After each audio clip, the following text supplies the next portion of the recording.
Good morning વિદ્યાર્થી મિત્રો. ધોરણ 12માં આજે આપણે ઇકોનોમિક્સ સબ્જેક્ટમાં નવો પાઠ સ્ટાર્ટ કરશું, જેનું નામ છે ઉદ્યોગ ક્ષેત્ર. ઉદ્યોગોનું મહત્વ એમાં આપણે જોઈશું કે ઉદ્યોગ એટલે શું, ઉદ્યોગનું મહત્ત્વ શું છે, એના લીધે આપણા દેશમાં શું આપણને ફાયદો થાય છે, ક્યાં આપણને ઉદ્યોગ વધારેમાં વધારે અત્યારે મહત્ત્વપૂર્ણ થયા છે, એનું માળખું કેવું છે, એનો આપણે આ પાઠમાં અભ્યાસ કરવાનો છે. જેમાં આપણે અત્યારે જોઈશું એનું મહત્ત્વ અને એનો અર્થ. એમાં છે પ્રસ્તાવના. દુનિયાના દેશોમાં ખેતી, ઉદ્યોગ અને સેવા ક્ષેત્ર એમ 3 ઉત્પાદકીય ક્ષેત્રનો સમાવેશ થાય છે, જે આપણને ખબર જ છે કે 3 ક્ષેત્ર રહેલા છે, જે પૈકી ઉદ્યોગ એક મહત્ત્વનું ઉત્પાદકીય ક્ષેત્ર છે. સામાન્ય રીતે વિકસિત દેશોના અભ્યાસ કરતા સાઉદી અરેબિયા જેવા પેટ્રોલિયમ નિકાસ કરતા દેશોને બાદ કરતા મોટા ભાગના વિકસિત દેશો છે એ ઔદ્યોગિક દેશો છે. ઔદ્યોગિક દેશો એટલે કે ઉદ્યોગ ક્ષેત્ર, જ્યાં વધારે પડતા છે ઉદ્યોગો આવેલા હોય, જે વધારે પડતું વસ્તુને ઉત્પાદન કરતા હોય. અમેરિકા, બ્રિટન, જાપાન વિશ્વમાં ખેતીને મુખ્ય વ્યવસાય ગણતા દેશો છે એ વિકસિત હોઈ શકે એવું કહે છે, જ્યારે ઓસ્ટ્રેલિયા, ન્યૂઝીલેન્ડ પરંતુ ખેતી ક્ષેત્ર આધારિત વિકસિત દેશો ખૂબ ઓછા જોવા મળે છે. એટલે કે ખેતી છે એનો મુખ્ય વ્યવસાય હોય છતાં એ એકદમ વિકસિત હોય એવા અત્યારે બહુ ઓછા જોવા મળે છે. આપણો દેશ છે ભારત, એ ખેતી પ્રધાન દેશ છે, પણ હજી વિકસિત નથી, વિકાસશીલને આરે છે. એટલે કે બહુ ઓછું જોવા મળે છે કે ખેતી પ્રધાન પણ દેશ હોય અને વિકસિત હોય છે. જ્યારે ઔદ્યોગિક દેશ હોય અને વિકસિત દેશ હોય તેવા સંખ્યાબંધ ઉદાહરણ છે આપણે જોવા મળે છે. ઉદ્યોગો એટલે બધી જ વસ્તુનું ઉત્પાદન કરવાના છે, ઉત્પાદન કરે એટલે નિકાસ પણ એટલી જ કરવાના છે, નિકાસ કરે એટલે એની પાસે આવકનું પ્રમાણ પણ વધવાનું છે. એટલે કે એ ત્યારે વિકસિત દેશ તરીકે માનવામાં આવે છે.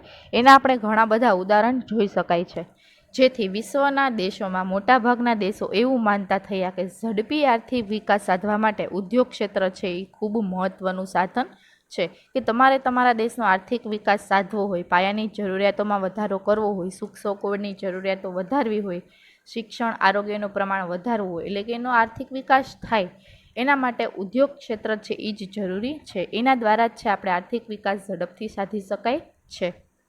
તો હવે એ જ ઉદ્યોગ ક્ષેત્ર છે એનું મહત્ત્વ શું છે? દેશના ઝડપી વિકાસ માટે, કૃષિ ક્ષેત્રના વિકાસ માટે, રોજગારીની નવી નવી તક, એટલે કે ક્યાંથી આપણને રોજગારી છે એ પ્રાપ્ત થઈ શકશે અલગ અલગ જગ્યાએથી, અર્થતંત્રના આંતરિક સાધનોના મહત્તમ વપરાશ માટે, લોકોની આવક છે એમાં ઝડપી વધારો કરવા માટે અને લોકોનું જ્યારે જીવન ધોરણ સુધારવા માટે ઔદ્યોગિકીકરણ છે એ જરૂરી બને છે. એટલે કે ઉદ્યોગો દ્વારા છે એ બધા જ પાસાઓનો વિકાસ છે થઈ શકે છે, જેથી કહી શકાય કે ભારત જેવા વિકાસમાં, એટલે કે જે વિકાસને આરે છે એવા દેશોમાં જોવા મળતી જે બેરોજગારી જોઈ આપણે આગળ, ગરીબી જોઈ, જેવી વિકટ સમસ્યાઓને નિવારવા માટે ઔદ્યોગિકીકરણ છે એ ખૂબ જ જરૂરી છે. ઔદ્યોગિકીકરણ અપનાવી એટલે ગરીબી અને બેકારીનું પ્રમાણ પણ ઘટે છે.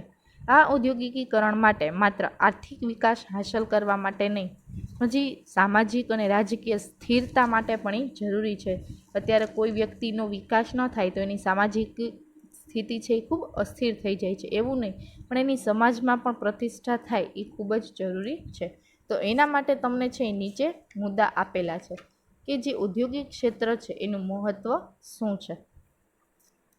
પેલું છે રાષ્ટ્રીય આવકમાં ફાળો, એટલે કે જે રાષ્ટ્રીય આવક છે, નેશનલ ઇન્કમ છે, એમાં એનો ફાળો રહેલો છે.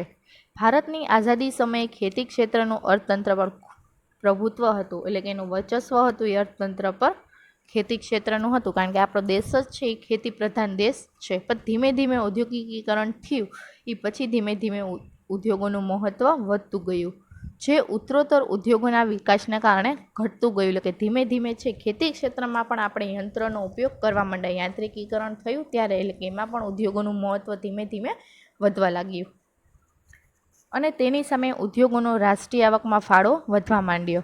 અર્થતંત્રના આયોજિત પ્રયાસોના ફળ સ્વરૂપે ઉદ્યોગોએ રાષ્ટ્રીય આવકમાં પોતાનો ફાળો વધાર્યો હોય છતાં તે પૂરતો છે તેમ કહી શકાય નહીં. એટલે કે જેટલો વધ્યો છે એટલો પણ હજી ઓછો વધ્યો છે એવું કહેવા માગે છે. વર્ષ 1951માં રાષ્ટ્રીય આવકમાં છે 16.6% હિસ્સો છે ઉદ્યોગ દ્વારા પ્રાપ્ત થતો હતો, જે વધીને 2013-14માં છે એ 27% થયો. એ પણ હજી યોગ્ય કહેવાય નહીં. ઔદ્યોગિકીકરણ થયું એટલે એનો હિસ્સો હજી રાષ્ટ્રીય આવકમાં વધારે હોવો જોઈએ, તો જ આપણો વિકાસ છે એ પ્રોપર થયો હોય એમ આપણે કહી શકાય. જેના પરથી કહી શકાય કે રાષ્ટ્રીય આવકમાં ઔદ્યોગિક ક્ષેત્રનો ફાળો છે એ ધીમે ધીમે વધવા લાગ્યો છે. અહીં પણ નોંધનીય છે કે સેવા ક્ષેત્રના વિકાસમાં પણ ઔદ્યોગિક ક્ષેત્રનો ફાળો અભૂતપૂર્વ છે. ઔદ્યોગિક ક્ષેત્ર એટલે કે બધી જ વસ્તુનું ઉત્પાદન કરતા થયા સાધન સામગ્રીનો. તો સેવા ક્ષેત્રમાં આપણે સામાન્ય રીતે જોઈએ તો કે શિક્ષક આવે, વકીલ આવે, ડૉક્ટર આવે. તો ડૉક્ટર બધા યંત્રનો ઉપયોગ કરે છે, ક્યાંથી પ્રાપ્ત થયા હોય તો કે ઉદ્યોગો પાસેથી. ઉદ્યોગ એનું ઉત્પાદન કરે છે ત્યારે. તો સેવા ક્ષેત્રના વિકાસમાં પણ ઉદ્યોગોનું મહત્ત્વ છે એ અભૂતપૂર્વ રહ્યું છે. એના પછીનું બીજું છે રોજગારી.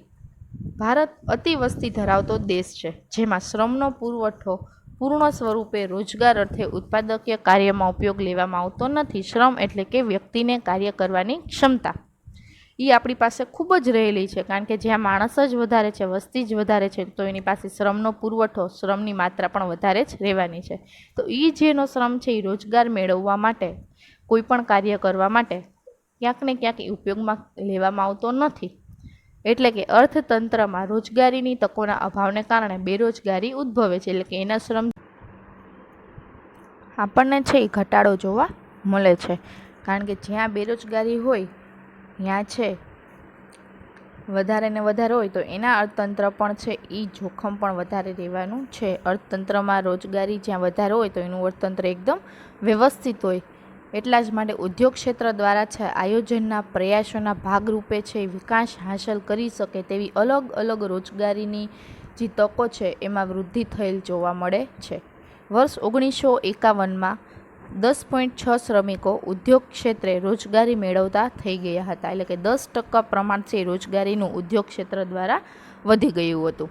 તે પ્રમાણ વધીને વર્ષ 2011-12માં છે 24.3% થયું. એટલે કે 10%થી 24%, એટલે કે 14% પાછું 2011-12માં વધ્યું. ઔદ્યોગિક ક્ષેત્ર નાના પાયાના ઉદ્યોગો કે જે શ્રમ પ્રધાન જે ઉત્પાદનની પદ્ધતિનો ઉપયોગ કરતા હોય છે એનો જે વ્યાપ વધ્યો છે એટલે રોજગારીનું પ્રમાણ પણ વધ્યું છે. એના પછીનું ત્રીજું છે નિકાસ આવક. ખેતી ક્ષેત્રની જેમ ઉદ્યોગ ક્ષેત્ર પર પોતાનું ઉત્પાદન પ્રમાણ વધારવું, અર્થતંત્રમાં બચતપાત્ર અધિશેષની જે નિકાસ કરીને વિદેશી હુંડિયામણ સર્જવું, એટલે કે વિદેશી હુંડિયામણનું ભારતમાં પ્રમાણ વધારવું. જે હુંડિયામણ અર્થતંત્રની અન્ય અછત ધરાવતી વસ્તુઓની આયાત કરવામાં ખૂબ જ ઉપયોગી થાય છે. એટલે કે જે વસ્તુ આપણે બીજા દેશ પાસેથી મંગાવીએ છીએ ત્યારે એ જ હુંડિયામણ આપણને કામ આવે છે. નકર આપણો પૈસા છે એ અન્ય દેશમાં કન્વર્ટ કરવા પડે છે, પણ આપણી જ પાસે અન્ય દેશનું ચલણ હોય તો ત્યારે આપણને આયાત કરવી છે એ યોગ્ય સફળ થાય છે. વર્ષ 2013-14માં દેશની કુલ નિકાસના 2/3 ભાગ છે એ ઉત્પાદન ક્ષેત્રના પ્રયત્નો દ્વારા છે પ્રાપ્ત થયો હતો. એટલે કે જેટલી નિકાસ થાય છે ને 2/3 નિકાસ તો ખાલી છે એ ઉદ્યોગ ક્ષેત્ર દ્વારા થતી હતી. આમ દેશનું ઉદ્યોગ ક્ષેત્ર અર્થતંત્રમાં પોતાના ઉત્પાદન કાર્ય દ્વારા છે પ્રજાની જરૂરિયાત સંતોષતું હતું. કે જેમ ઉત્પાદન વધે એમ નિકાસનું પ્રમાણ વધે, નિકાસ વધે એટલે કંપની કે નાના ધંધા કે ઉદ્યોગ છે એની પાસે આવકનું પ્રમાણ વધે, એટલે કે ત્યાં કામ કરતા લોકોની પણ જરૂરિયાતો સંતોષાય. તદુપરાંત વધારાના ઉત્પાદન પ્રમાણની વિકાસ દ્વારા વિદેશી હુંડિયામણ પ્રાપ્ત કરવાની પણ ક્ષમતા છે, અથવા તો અર્થતંત્રને પરોક્ષ રીતે એની જરૂરિયાત સંતોષવાની પણ સત્તા છે એ ઉદ્યોગ દ્વારા થતી હતી. એટલે કે નિકાસ કરીને આવક પણ ઉદ્યોગ ક્ષેત્ર દ્વારા થતી હતી. એના પછીનું ચોથું છે અર્થતંત્રનો સમતોલ વિકાસ. સમતોલ એટલે કે એક સરખો અર્થતંત્રનો વિકાસ થાય. ઔદ્યોગિક ક્ષેત્ર એ સમતોલ આર્થિક વિકાસ માટે તેમજ ઝડપી આર્થિક વિકાસ માટે ઉપયોગી છે.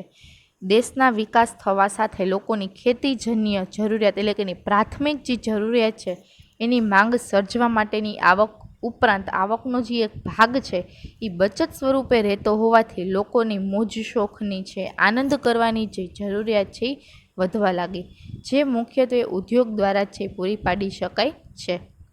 એના પછી છે કે ઉત્પાદન ક્ષેત્રે સરકાર જાહેર સાહસ છે, એટલે કે પ્રાઇવેટ નહીં પણ ગવર્મેન્ટ સેક્ટર સ્થાપીને અલ્પ વિકસિત અથવા પછાત વિસ્તારોમાં પણ રોજગારી સર્જવી, જ્યાં લોકો રોજગારી મેળવી શકે અને આવક થઈ શકે એવો પ્રયત્ન છે ત્યારે ત્યાં થયો હતો. એટલે કે બધે જ પછાત વિસ્તાર હોય કે વિકસિત વિસ્તાર હોય કે અલ્પ વિકસિત વિસ્તાર હોય, બધી જ જગ્યાએ છે એ આવક સર્જવાનો હતો. એટલે કે અર્થતંત્રનો એક સરખો આખા અર્થતંત્રનો સમતોલ વિકાસ કરવાનો એનો હેતુ હતો. એના પછી છે ખેતીનું આધુનિકીકરણ, જે આપણે આગલા પાઠમાં આખું જ ભણી ગયા ખેતી ક્ષેત્ર, એમાં કે ખેતીમાં છે અત્યારે આધુનિકીકરણ જોવા મળે છે. બિયારણની રીતે, ટેકનોલોજીની રીતે, વિવિધ સાધનોનો ઉપયોગ કરીને ખેતીનું જે ઉત્પાદન ક્ષમતા છે એ વધારી છે.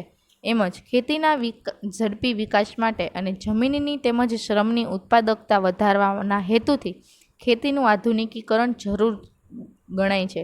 કારણ કે ખેતીમાં જ્યારે પરંપરાગત પદ્ધતિનો ઉપયોગ થતો હતો એની જગ્યાએ અત્યારે વિવિધ નવી ટેકનોલોજી, વિવિધ નવા સાધનોનો ઉપયોગ થાય છે, જેના પરિણામે છે એની ઉત્પાદન ક્ષમતા વધારી શકાય છે. ટ્રેક્ટર છે, સબમર્સિબલ પંપ છે, દવા છાંટવાના પંપ છે, વિવિધ સિંચાઈની સગવડો છે, આવી વિવિધ જે ટેકનોલોજી વિકસિત થઈ એનો ઉપયોગ કરીને છે એને ખેતી ક્ષેત્રનો વિકાસ થઈ શક્ય બન્યો છે. એના પછીનું ચોથું છે અર્થતંત્રનું મજબૂત માળખું. અર્થતંત્રનું મજબૂત માળખું સર્જવા ઔદ્યોગિક ક્ષેત્ર છે એ ખૂબ જ જરૂરી છે. ઔદ્યોગિક ક્ષેત્ર દ્વારા લોખંડ એટલે કે સ્ટીલ, સિમેન્ટ જેવી વસ્તુઓનું ઉત્પાદન કરવામાં આવે છે. ત્યારે જ એનો ઉદ્યોગ કહેવાય, કારણ કે ઉદ્યોગોમાં વધારે પડતું એનું જ ઉત્પાદન કરવામાં આવે છે, જે દેશ માટેની સિંચાઈ યોજનાઓ, રોડ રસ્તાઓ, પુલ છે વગેરે બાંધકામમાં આપણને ઉપયોગી બને છે. આ ઉપરાંત ઉદ્યોગ દ્વારા વાહન વ્યવહારના વિવિધ સાધનો છે, જેમ કે બસ, ટ્રક, રેલવે, વિમાન, કાર, આપણે દ્વિચક્રી એટલે કે 2 વ્હીલર્સ જે વાપરીએ છીએ, એમાં પણ જે સાધનો, જે ઝીણી મોટી વસ્તુઓ વપરાય છે લોખંડની, સ્ટીલની, એ બધી જ છે એ ઉદ્યોગ દ્વારા ઉત્પાદન કરવામાં આવે છે, જે અર્થતંત્રનું પાયાનું માળખું જ સબળ બનાવી દે છે. કે પ્રાઇમરી પાર્ટ્સ છે એ જ ઉત્પાદન કરતું થઈ ગયું છે. આ ઉપરાંત સંરક્ષણના જે સાધનો છે, જેમ કે બંદૂક, ગોળી, ટેન્ક વગેરેનું ઉત્પાદન પણ ઉદ્યોગ ક્ષેત્ર દ્વારા જ કરવામાં આવે છે. આવતા વિદેશી પરનું અવલંબન ઘટે છે. એટલે કે આપણે વિદેશ પાસે છે એ આપણે મેળવવાનું હોતું નથી, કારણ કે આપણે જ હવે ઉત્પાદન કરતા થઈ ગયા છીએ. અને અર્થતંત્રને એ વધારે મજબૂત બનાવે છે. જે વસ્તુ આપણે જ બનાવી છે આપણને સરળ રીતે અને ઓછા ખર્ચે પ્રાપ્ત થઈ જઈ શકે છે. એટલે કે અર્થતંત્ર પણ એનાથી મજબૂત બને છે. જ્યારે બીજા પર આધાર રાખીએ છીએ તો એની અસર આપણા અર્થતંત્ર પર પડે છે. એટલે કે આ બધી જ વસ્તુ કે વાહનોને બધા પાર્ટ્સ આપણે બનાવતા થઈ ગયા, સંરક્ષણના સાધનોના ઉત્પાદન આપણે કરતા થઈ ગયા, સિંચાઈને, રોડ રસ્તા, પુલ બનાવવા માટે જે વસ્તુનો ઉપયોગ થાય છે એ પણ આપણે ઉત્પાદન કરતા થઈ ગયા. એટલે કે આપણા જ અર્થતંત્રમાં ઉત્પાદન કરીને આપણું જ અર્થતંત્ર છે એ આપણે ખૂબ જ મજબૂત કર્યું હતું. એના પછી જે સામાજિક માળખામાં ફેરફાર. ઔદ્યોગિકીકરણના ઉદ્યોગથી નવી ઔદ્યોગિક સંસ્કૃતિનું સર્જન થાય છે, જેમાં શિસ્ત, કઠોર પરિશ્રમ એટલે કે એકદમ મહેનત કરવી પડતી હોય, હરીફાઈ તો રહેવાની જ છે.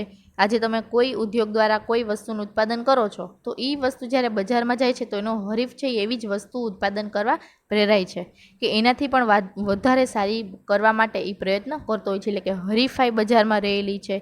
ટીમવર્ક છે, સ્વનિર્ભરતા એટલે કે પોતાની ઉપર આધાર નિર્ભર રહીને કઈ રીતે કાર્ય કરે છે, સાથ સરકાર, સમજૂતી, નવા સંશોધનની વૃત્તિ છે, આવા ગુણો છે એ એમાં ખીલી ઉઠે છે. જ્યારે સામા પક્ષે અંધશ્રદ્ધા, પારબદ્ધવાદ, સંકુચિત માનસિકતા એટલે કે એની વિચારવાની શક્તિ ઓછી હોય, જડ વલણ એટલે કે એમાં ઝડપથી પરિવર્તનશીલતા ન આવતી હોય, આવા જે બાબતો છે એમાં ઘટાડો આવે છે. એટલે કે સમાજમાં પણ ફેરફાર થાય છે. આવા સામાજિક ફેરફારો અર્થતંત્રના વિકાસ માટે છે એ ખૂબ જ સારા રીતે સાબિત થાય છે. તો અહીંયા આપણે છે એ મૂડી માળખાના જે 7 પ્રકાર જોઈ ગયા કે એનું મહત્ત્વ શું છે, ઔદ્યોગિકીકરણ છે, ઉદ્યોગ ક્ષેત્રનું મહત્ત્વ શું છે એ આપણે જોઈ ચૂક્યા. એના પછી એનું જ ઔદ્યોગિક માળખું કેવું હોય, કે એની રચના કઈ રીતે થઈ ગઈ હોય, એ આપણે આના નેક્સ્ટ પાર્ટમાં અભ્યાસ કરીશું.